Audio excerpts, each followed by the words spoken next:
Ngayong araw, samahan niyo po ako. Maghanap tayo ng motor ngayon, motor ni Otol, no? So, kukuha tayo ng motor ngayon. At naghahanap kami ngayon ng kung saan makakakuha, saan makakabili. So, preferred pala na motor na kukuhanin ni Otol na Sniper 155 na bago yung ABS version. So, nakaraan, nagtanong-tanong na rin ako dito sa mga ibang mga motor dealer shop, no? Wala akong wala silang mga stocks. Kaya ngayon susubukan natin sa sukat. Pupunta kami doon kung meron. Kapag meron, kunin na namin. So pag wala, hanap ulit tayo sa iba. So first option doon sa may Yamaha Paranaque, sa may sukat. And then second, pag wala doon, Muntinlupa. Siguro naman meron doon.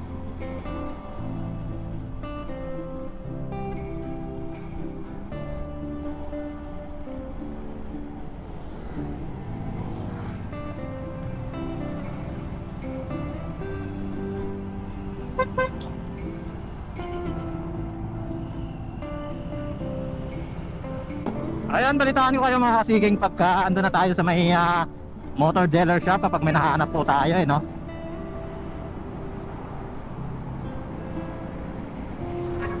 Unahin muna namin dito sa may sukat. So update ko po kayo, kaya let's go! Dito na tayo mga boss, no? So yun, dito na tayo sa may Yamaha sukat. So ayun, minaspatan ka agad. Ayan.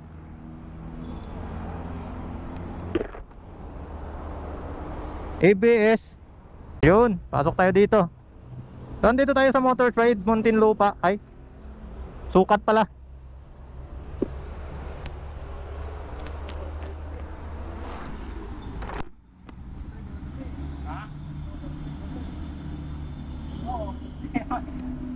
Ano lang yung tanong natin?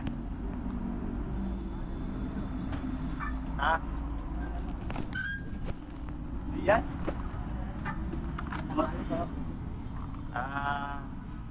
Pagkano pa natin Yamaha Sniper pan ABS? Tanong lang muna. 45. Mag 145. 145 900. 145 900. Pagka Sa installment naman, installment 22,710 ang down. standard niya, pinaka niya. Pinaka-minimum niya na yun. Kasama na registro lang, sir. 22,700 kasama na yung restro. Ang monthly niya is 6,670. Pinamit man 200. 6,670. May rebate na 200, 64 na lang sa 64. Ay, 6,470 na. Ano yung 3 years? Yung 66. Minimum 222. 22 yung standard niya. Ano yung balak mo, sir? Ano yung balak mo? Ayun. Kasi pala yan, sir. Mamaya, ma-release mo na kaagad. Kasi nakita mo, stock na mararating lang yan. Kaya isa lang yan, sir. Isa lang pala eh. Yung isa for release sir isa na available. Wala, isa lang talaga kulay ng ABS. Itim lang. Itim lang talaga, no? Ngayon sir, ngayon dito lang meron yan kasi isa may wala. Kaya nga eh, kasi nagtanong-tanong kami sa iba, walang stock. Anuhin pa daw, orderin pa. Sakto. Sa akin mo Tayo mo sir. Yan lang sa Bikutan, Sa Paranaque, sa may San Valley. San Valley. San Valley lang, may Maya banda, papasok.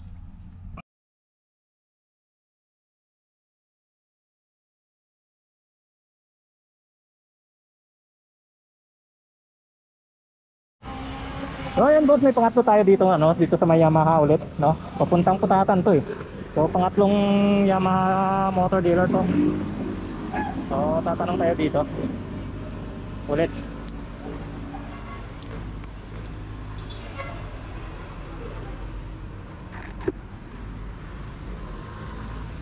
We're open.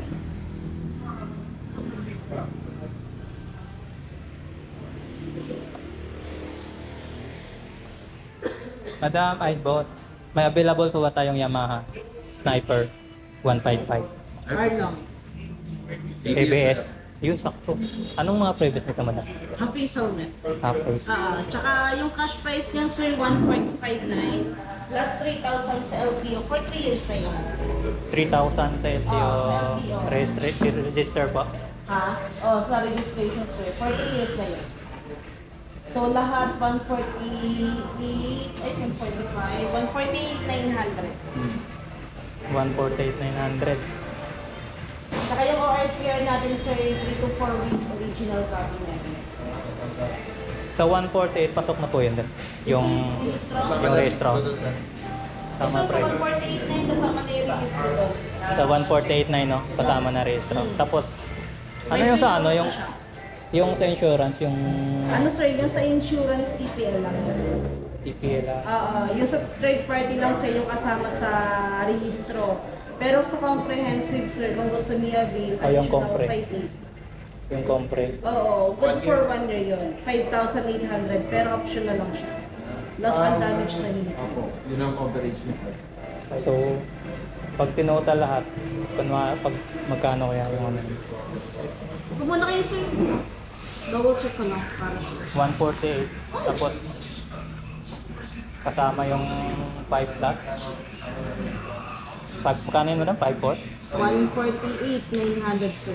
Tsaka yung compre na ano every year. Yung ano pala nun, madam, yung papers niya, mga ilang buwan bago maano? Yung original ORCR, O yung mga ganun po. yung original ORCR, sir, 3 to 4 weeks.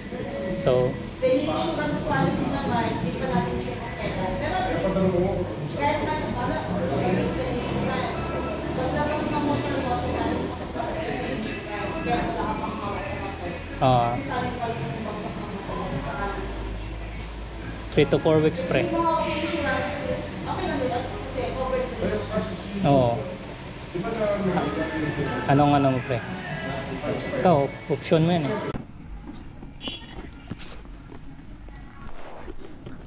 So ito mga boss yung kukunin nung ni Otol na Sniper 155 with ABS. So mamaya tatakalin natin kung magkano lahat nung yung ano no, yung price niya. Bale yung pinaka base price niya is 145,900. So hindi pa kasama diyan yung rehistro, tsaka yung comprehensive insurance niya, no? Tsaka yung TPL na tinatawag nila. Insurance din po 'yun na dito sa ano. So andito tayo ngayon sa Yamaha, no? Muntinlupa. So si Utol yung makakuha ng motor na isa din sa pinapangarap natin, no? Kumbaga itong video na to mga kasiking, hindi natin to pinagyayabang. Kumbaga gagawin lang nating inspiration to, no, na kapag may sipag, no, may tiyaga at talagang makukuha natin yung gusto natin as long as na pag-iipunan natin, you know. Kaya yun lang, masarap sa, alam ko masarap sa pakiramdam yun, sa feeling kapag nakuha mo yung motor na gusto mo, you know. So ito po siya, solid, ang ganda niya. So dito makikita nyo yung kanyang ano, nakakilis na siya. Ito, kita nyo yung post start niya. So yung high and low, signal light, tsaka yung busina. Dito rin sa kanan makikita natin yung kanyang push start. Ito, yun, naka digital panel na rin. So pag sa gilid makitang kita mo talaga yung ano niya, yung forma niya, no, pag nakatagilid. Sa harap naman pogi pa rin eh. Kahit sa anggulo tingnan, poging-pogi. So bagay na bagay ito kay Otol. So ayan si Otol, siya yung kukuha, ika-cash niya. So siguro someday makuha rin tayo nito, pero wag lang ngayon kasi dami pa tayong bayarin ngayon eh. So ganda nung clutch niya, grabe ang lambot. Sobrang lambot ng clutch niya mga kasiking yan, oh. Yun, oh, ito. So mamaya sasabihin natin kung magkano lahat-lahat nung binayaran dito ni Utol. No? So, ang kinaganda lang pala din dito kasi dito andito na yung comprehensive, pwede kayong magbayad dito ng comprehensive niya na insurance, no? Dito na direct sa kanila. And then yung TPL, no? So, pwede. Unlike sa ibang branch, no? Sa iba ka pa magbabayad. Pero dito sa kanila, direct na. And then yung process lang ng papers nila dito, nasa 2 weeks to 4 weeks. Unlike naman sa ibang branch na umabot daw ng 2 months. So sa isa dun sa nakausap namin, kaso wala silang unit, no? Bukas pa daw yung dating. Baka abutin daw ng 2 months. So medyo matagal na po siya. So dito, na nakausap namin dito kala Madam, kala Ma'am Anissa, yon si Ma'am Anissa yung nakausap natin dito. Ayan siya. So abutin lang daw ng 2 weeks to 4 weeks. So tatambay muna to sa bahay, no? Bago magamit ni Utol. Alright, nandito na naman tayo mga kasiging, no? So dahil hindi nakapag-withdraw si Utol kanina, nag-withdraw pa siya. So ang tagal, nag-over the counter na lang po siya. So ngayon nandito ulit tayo para balikan yung Yamaha Sniper na kukunin niya. Hindi na tayo nakabiyahe. So mamaya babiyahe ako kay Joyride, no? Kuya Joyride tayo mamaya.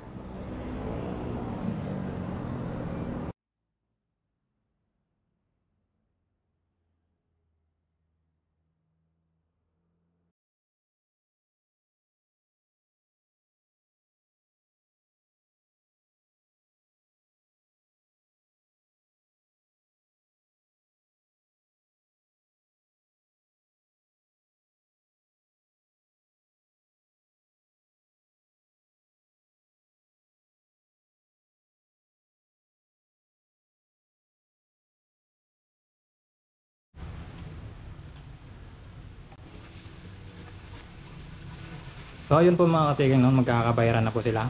So magbabayad na si Utol ng kanyang money para sa kanyang motor, no? So kinash niya po pala ito.